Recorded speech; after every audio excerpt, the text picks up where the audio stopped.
All right, this is the next episode of True Wrestling Fan Discussions. Continuing our retro pay-per-view review series, there's going to be WWF Battle at the Royal Albert Hall. I'm your host, Mike. I'm Frank.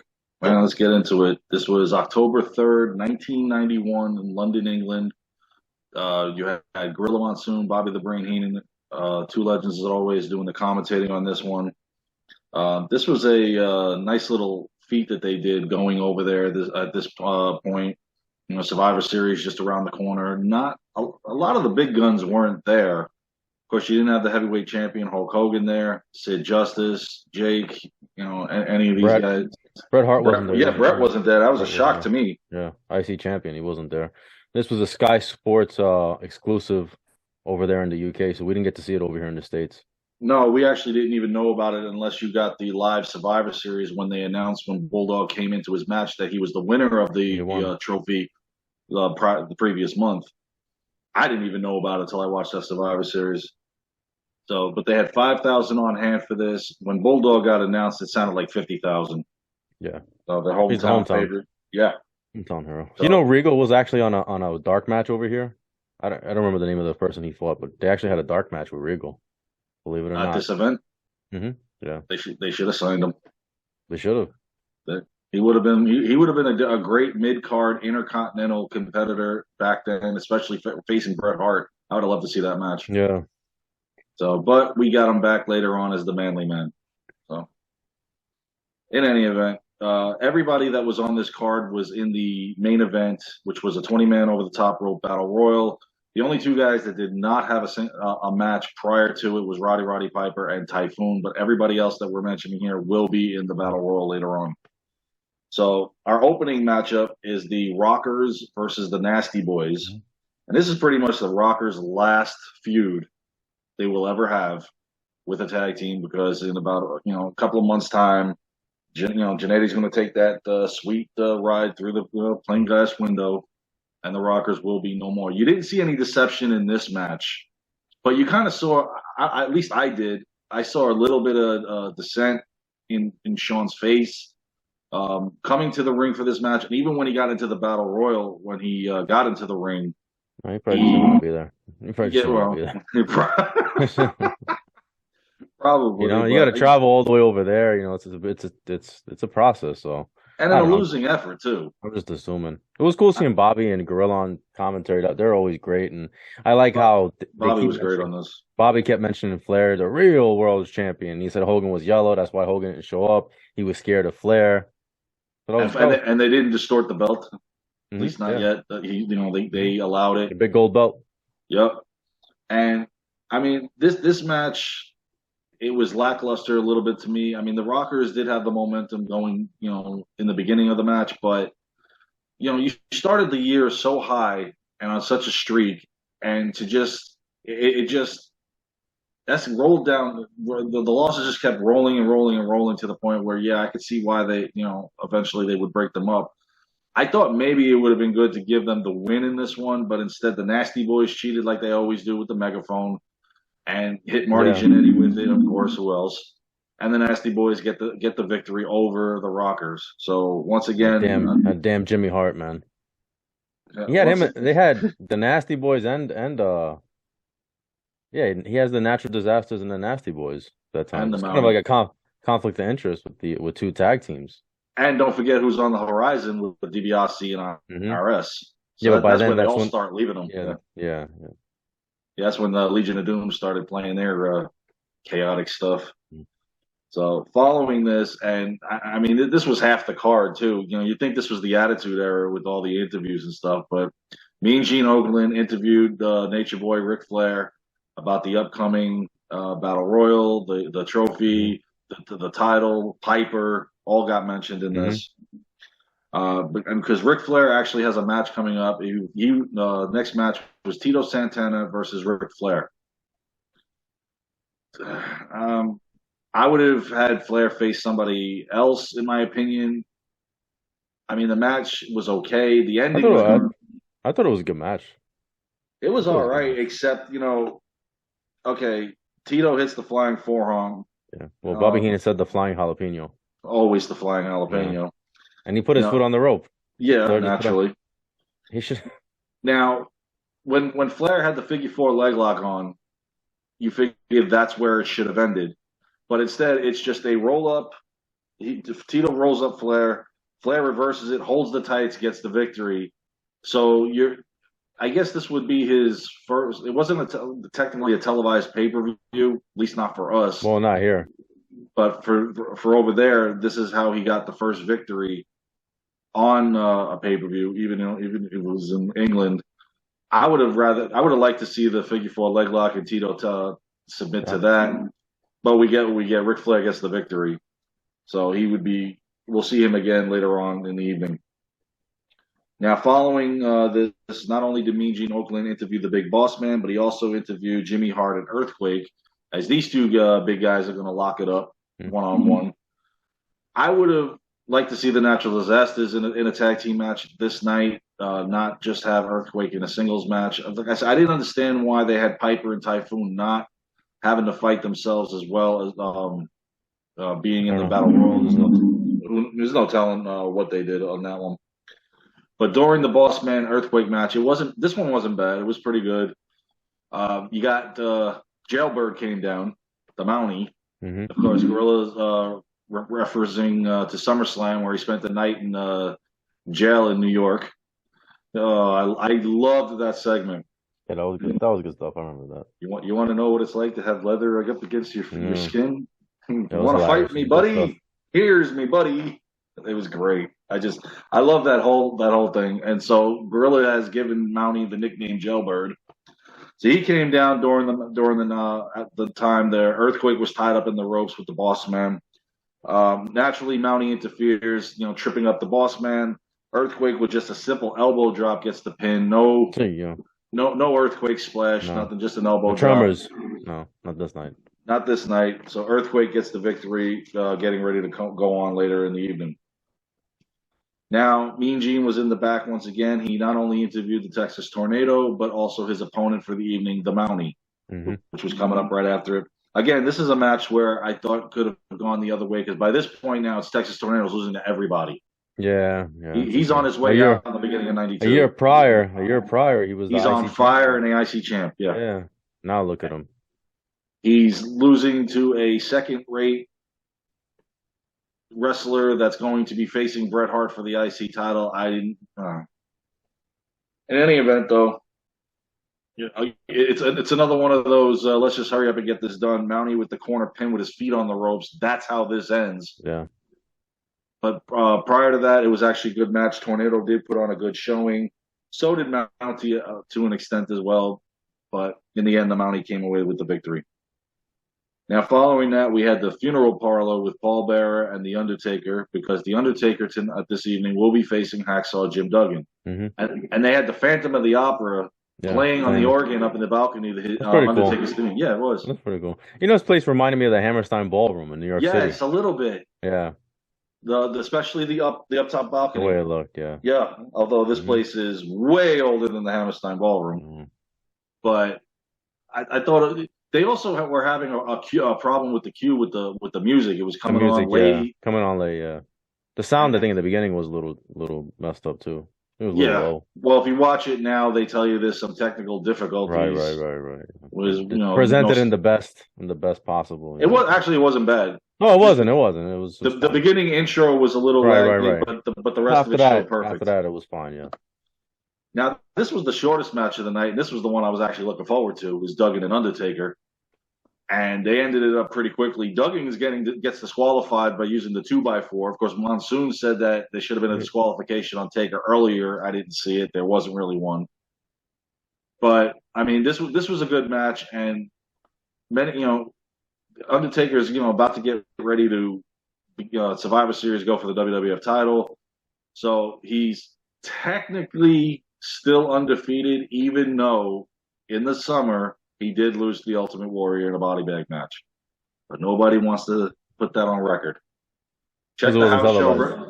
I know. No, actually, it was on the MSG channel in New York. I know, but show. It was televised locally. But what I mean, it wasn't like on USA Network or pay-per-view. It wasn't national. Yeah, superstars.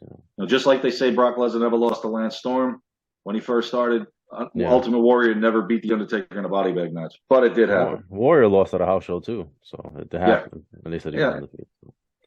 No, they don't want to count him. It's fine. We know the truth. So the Undertaker wins by disqualification. He's moving. They're both moving on to the Battle Royal later on as well. Following that, Mean Gene Okerlund interviewed Roddy Piper in regards to the Battle Royal and him getting his hands on Ric Flair.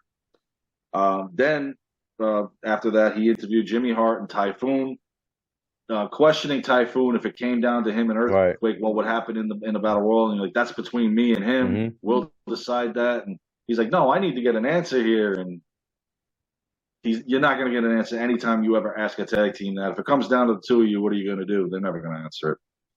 So, and Jimmy Hart's trying to get Typhoon away.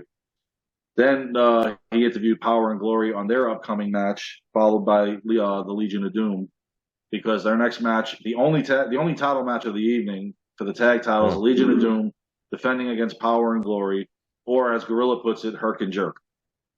Now, this was a lot quicker than their WrestleMania 7 match, but there was an injury at WrestleMania 7, which prohibited the match to going longer than it did.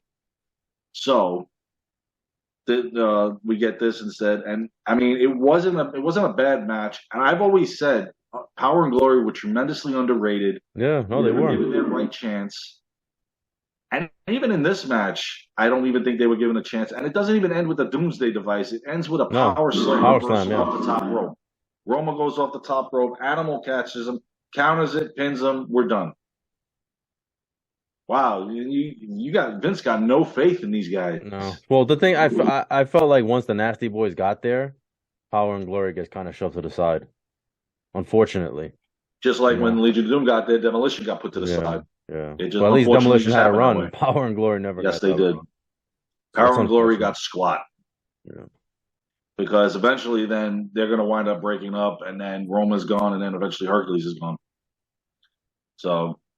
Now, following that match, before we get to the next one, Mean Gene had interviewed the British Bulldog, who's got to be the odds-on favorite, hometown boy, returning home to try to win the cup.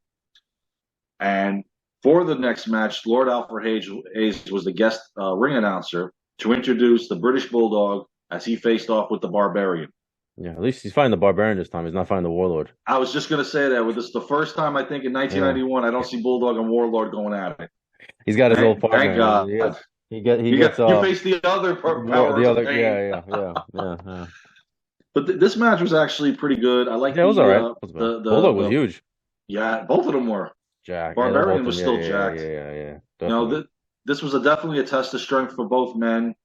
You know, Bulldog getting the power slam and the pin on him. Obviously, the boy is not losing at home, and you know he's going to win this battle royal later on. But I love just the commentary where, like Bulldog, goes home and Gorilla was like, well, where does Barbarian go? The park bench? He goes, for all the money you stole from him? He goes, I did not. Bobby Heenan was even better during the Battle Royal commentating with the wisecracks and everything. I mean, this night was great. Bobby's the man. So now for the next match, the main event, Lord Alfred Hayes is going up to the top to do commentary with these guys. It's only right and fitting that he do it. So we got the 20-man over the top rope battle royal. The ring announcer had a little bit of a problem trying to explain the rules there, but we're not going to hold it against him. We didn't have Howard Finkel this evening, unfortunately. No. So we had to fill in, but it's all right. He did the job nonetheless. Now, the interesting thing about the battle royal was Roddy Piper had the most eliminations. He had 3. Everybody, the other guys all came in at 2 eliminations each. Earthquake, Typhoon, Bulldog, Mountie, and Undertaker all had 2. So it was a pretty impressive night for these guys. The battle royal itself was pretty good. Flair and Piper took it to the outside. They weren't, they didn't get eliminated. They're fighting hardcore. Mountie's running away from Boss Man. We saw some good matchups here. Piper, eventually then took it to the Undertaker. I like when Piper went right after Flair as soon as. It was the first chance he got. Yep. And like I said earlier, you see the heels are all hanging out together. You see the baby faces all hanging together. Shawn Michaels in the neutral corner. Just waiting to go home. He's just waiting to go home. He's like, I'm not winning this. Can I leave now? And I mean, it didn't take long for the eliminations to start. Hercules was the first one out, unfortunately. No more love for Herc. Tornado got bounced after that. Brian Knobbs, then Jannetty, Barbarian, Santana started going out. Hawk, Sags, Shawn Michaels, then unfortunately. And the way Shawn went out was whatever. Hacksaw Jim Duggan went out. Earthquake. Ric Flair got eliminated by Piper. Got a big crowd. Got give him a big pop for that. Paul Roman, Animal followed. Now, when Piper eliminated the Undertaker, Undertaker's like, "That's not going to work for me, brother." He's going to pull him out too. He goes, "All right, now I'll go home. I'm happy. I pulled a Hogan. We're good." Yeah. Now it came down to the final four, which was a rare final four at that, but it was Bossman, Mountie, British Bulldog, and Typhoon. Mm-hmm. And of course, Bossman went out in Bossman fashion, just starts jumping even though nobody's there. Mountie and Typhoon are going up against the British Bulldog. Unfortunately, Typhoon accidentally eliminates the Mountie. So now it's down to Bulldog and Typhoon. This was actually another test of strength with both of these guys. Bulldog took out the mighty Typhoon. He wins the Battle Royal. Now it doesn't end there because Earthquake comes down. So now we got the natural disasters trying to take out the Bulldog. Bulldog happens to roll to the outside. Yeah, he almost got away. Almost got away. And then all of a sudden we hear this huge ovation. Andre the Giant. Yeah. Now I do remember back then they wanted to do a program with him and Earthquake, but it just never happened because Andre's health was deteriorating. You could see he came out with the cane, and he was. Yeah, they mentioned that he just came off knee surgery. Yeah, he did. Which, if you saw him at SummerSlam, he had both canes when he was down there for the Bushwhackers Natural Disasters match. Yeah, he didn't look good. This was actually his last televised event for the WWE and his second to last ever. Because the last one he ever made was for a Clash of the Champions anniversary edition, where he showed up, and that was it for him, unfortunately, because then he died in 1993, unfortunately. Yeah. Even if he could go against Earthquake, I don't think it would have been a good program. No, that wouldn't have worked. Because remember, the beginning of '91, they wanted Andre to work with Undertaker. Andre said, "He doesn't need me to get him over. He's already getting there. We don't need to do it." Yeah. So they changed the idea. Undertaker, I mentioned that Andre did tell him that he wanted to work with him, but he never told him what his plan was, and then the health thing, and so it never happened. It wouldn't have made any sense. It just would have hurt Andre. I don't think Undertaker needed the match. It still would have been cool to see, considering what Undertaker became. You could say, "Oh, we actually did have that match." It is what it is. Unfortunately, ain't no tombstone in Andre. I'll tell you that much. The thing about the Battle Royal, it's like once the Royal Rumble came out, I just felt like the Battle Royal didn't really mean anything. It was second bananas. It was second banana, and they were saying how this is gonna be whoever wins this it's gonna be huge and it's gonna change their career or whatever. Not for another year for the Bulldog. Not for another year because Bulldog doesn't get the IC belt for till SummerSlam. 9 months or whatever. It didn't do anything for him. No, it didn't do anything for him. But I understood why they said that. They're just trying to hype it up for that English crowd. That's what they're doing it for them. It makes sense. It's fine. What was it? Heenan said with the natural disasters, they realized they don't need a Russian teapot. We'll just go home. Yeah. So I thought this was okay. It wasn't great because it's not a regular pay-per-view, so there's not like a built-in storylines. And this is a glorified house show, is what basically it is. Yes, it is. Yeah. With the hometown boy making good. Yeah, but it's still cool. It's still cool to see these guys, like these superstars, in action. So it's always good, especially that era, Oh yeah, definitely. Of wrestling. Yeah. So all right, that's our review. You guys, please let us know what you think. Please like, comment, share, subscribe, and we'll see you guys soon. Take care.